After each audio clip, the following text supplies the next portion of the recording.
राम। मैं हरिओम दास परिव्राजक वात्सल्य वाटिका से।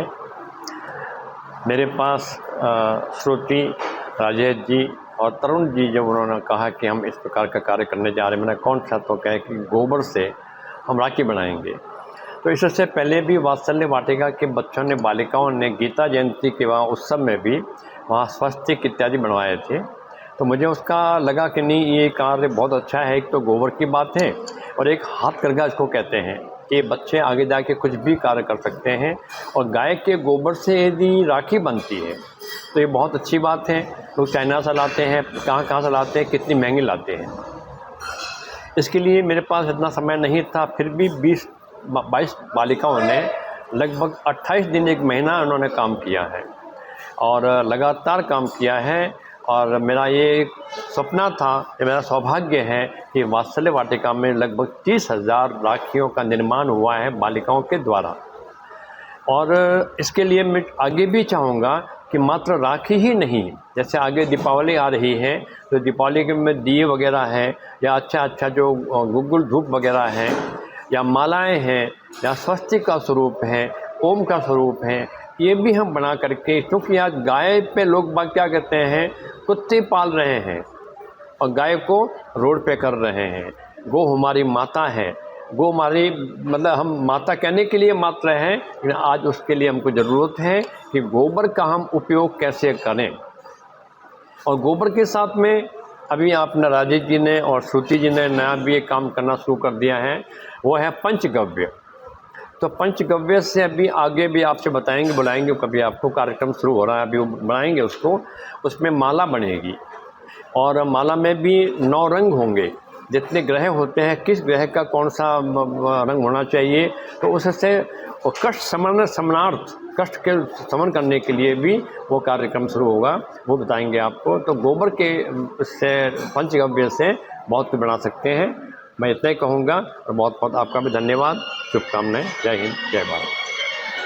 राखी बनाई, जय श्री राम। मैं राजेश कुमार, राजेश इंटरनेशनल नगर अध्यक्ष सेवा भारती। हमें यह प्रेरणा तरुण जैन जी ने दी कि गौ के गोबर से कुछ उत्पाद बनाए जाएं। उनका मुख्य उद्देश्य था गौ की सेवा, गौ का संरक्षण, पर्यावरण का संरक्षण किया जाए। तो उसका उद्देश्य लेके वो हमारे पास आए थे और हमने इस पर कार्य किया। और इसी को ध्यान में रखते हुए सबसे पहले इस रक्षाबंधन पे हमने कुछ राखियों का निर्माण किया। उसका उद्देश्य रहा कि जो हम प्लास्टिक राखियाँ यूज़ करते हैं, लाखों क्विंटल प्लास्टिक बाहर फेंक देते हैं, उसके बाद उससे पर्यावरण को बहुत सारा नुकसान होता है। तो जो गौ में राखियाँ होंगी, इससे पर्यावरण को नुकसान नहीं होगा। तो इसमें कितने बच्चों ने राखियाँ बनाई जाएंगी? हमारे इसमें 30 बच्चों ने सहयोग किया है, बच्चियों ने सहयोग किया है राखी बनाने के अंदर। तो ये कैसे पढ़ाई के साथ साथ राखी बनाना, और कोई दिखते नहीं है बच्चे? नहीं, बच्चे अपनी शिक्षा समय से करते थे और उसके उपरांत शाम को 2 घंटे राखियाँ बनाते थे। तो एक दिन में कितनी राखी बना रहे हैं? एक दिन में एक बच्चा 25 से 30 राखियाँ एवरेज निकाल देता है। तो जैसे आपने कितनी राखी तैयार की है? इस बार हमने 30,000 राखियाँ तैयार की हैं। कितना समय लगा इसमें? इसमें तकरीबन 30 से 40 दिन हमें लगे हैं। तो ये सारी राखियाँ कहाँ पर जाएंगी? ये राखियाँ हम बॉर्डर पे भेज रहे हैं सैनिकों के लिए। 9 अगस्त 2025 को हमारे भाई तरुण जैन जी, श्रुति जी, स्वामी जी और जिन बच्चों ने राखियाँ बनाई हैं, उनमें से कुछ बच्चियाँ बॉर्डर पे जा रही हैं। तो क्या वहीं पर ही राखी बांधेंगे? हाँ, वहीं पे ये सैनिकों को राखियाँ बांधेंगे। तो आम जन से क्या अपील करना चाहेंगे? आम जन से हमें अपील करना चाहेंगे कि पर्यावरण और गौ माता को बचाने में हमारा सहयोग दें और गौ गोबर से बने उत्पाद हमसे खरीदें, ताकि उससे लोगों की आय भी बढ़े और आय बढ़ने के बाद लोग गौओं को पालना स्टार्ट कर दें, ताकि गौ माता सड़कों पर धक्के ना खाए। आपका शुभ नाम? मैं राजेश इंटरनेशनल नगर अध्यक्ष सेवा भारती कुरुक्षेत्र। वात्सल्य वाटिका में हमें गुरुजी के सानिध्य में पिछले 1 महीने से हम बच्चियों को राखी मेकिंग का प्रशिक्षण दे रहे हैं। ये राखी पूरी तरह से गोबर के पाउडर से निर्मित है और टोटल इको फ्रेंडली है, जिसमें हमने बच्चियों को जो गौमय स्वावलंबन अभियान है उसके तहत हमने एक संकल्प चलाया हुआ है, हर घर वैदिक कलाई। और वैदिक राखी, हर कलाई राखी, वैदिक राखी, जिसका एक ही उद्देश्य है कि हम हर घर एक सात्विक रक्षा सूत्र बांधे।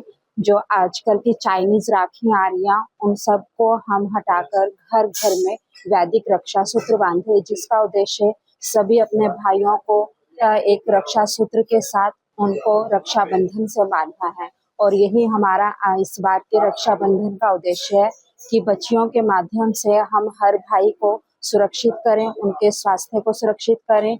इस राखी का एक और उद्देश्य है कि भी इको फ्रेंडली राखी हर जगह प्रदूषण, पर्यावरण प्रदूषण को नुकसान पहुंचा रही है, और इस राखी का साथ के साथ पर्यावरण संरक्षण में भी महान उद्देश्य को लेके चल रहे हैं। जो भी हमारी वैदिक राखी है वो डिजोल्व भी हो सकती है, उसको हम एक खाद के बाद में खाद के रूप में प्रयोग कर सकते हैं। तो पर्यावरण संरक्षण, गौ संरक्षण इसका महान उद्देश्य है, और यही संकल्प हम हर बच्ची के माध्यम से घर घर पहुंचाने का प्रयास कर रहे हैं।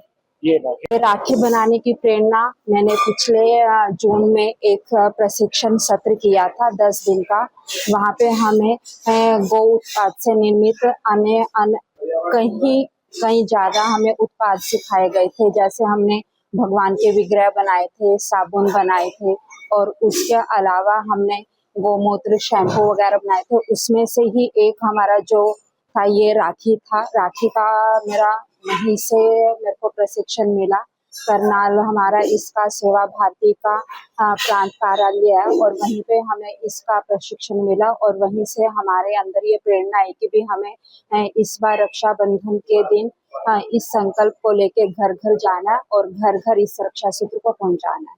तो कितनी राखी आपने बनाई है? इस बार हमारा इसका लक्ष्य था 21,000 राखियां हम हर घर पहुंचाएंगे, और 21,000 राखियों का संकल्प लेके ही हम चल रहे हैं। और ये संकल्प हमारा रक्षाबंधन तक तो रहेगा ही। रक्षाबंधन के बाद भी हम इस राखी को सीमा स्थित बॉर्डर पे सैनिकों को पहुंचाएंगे, जो हमारी देश की दिन रात सुरक्षा कर रहे हैं। उन सैनिक भाइयों को हम इस रक्षा सूत्र के बंधन से बांधेंगे, ताकि उनका और मनोबल बढ़े, और वो हमारे साथ ऐसे ही हमारी सुरक्षा करते रहे। दिन रात जो मेहनत करते हैं उनको इससे एक और मनोबल उनका बढ़ेगा हमारे देश को सुरक्षित करने का। कितना समय लगा आपको क्वांटिटी में आपने जो राखी बनाई है और शुरू की? ये हम पिछले 9 जुलाई से गुरु पूर्णिमा से हमने इसको शुरू करा था, और ये ना सिर्फ कुरुक्षेत्र में बल्कि ये कुरुक्षेत्र के अलावा करनाल और जगाधरी में भी बनाई जा रही है। इसके प्रमुख प्रशिक्षक आशीष बघेल जी हैं, और इसके जो संयोजक हैं वो अपने तरुण जैन जी हैं। तरुण जैन जी इसके प्रमुख प्रशिक्षक हैं, और आशीष जी नागपुर जैसे आप जानते ही हैं कि भी राष्ट्रीय स्वयंसेवक का जो पहला केंद्र था वहां से शुरू हुआ था। कुरुक्षेत्र से बनी राखियां वहां पे भी गई हैं। तो ये सब सेवा भारती के तत्वाधान में इस कार्यक्रम को किया जा रहा है। गोमय स्वावलंबी यात्रा इसके साथ मिलके काम कर रही है, और गोमय स्वावलंबी यात्रा के जो प्रमुख हैं वो तरुण जैन जी हैं।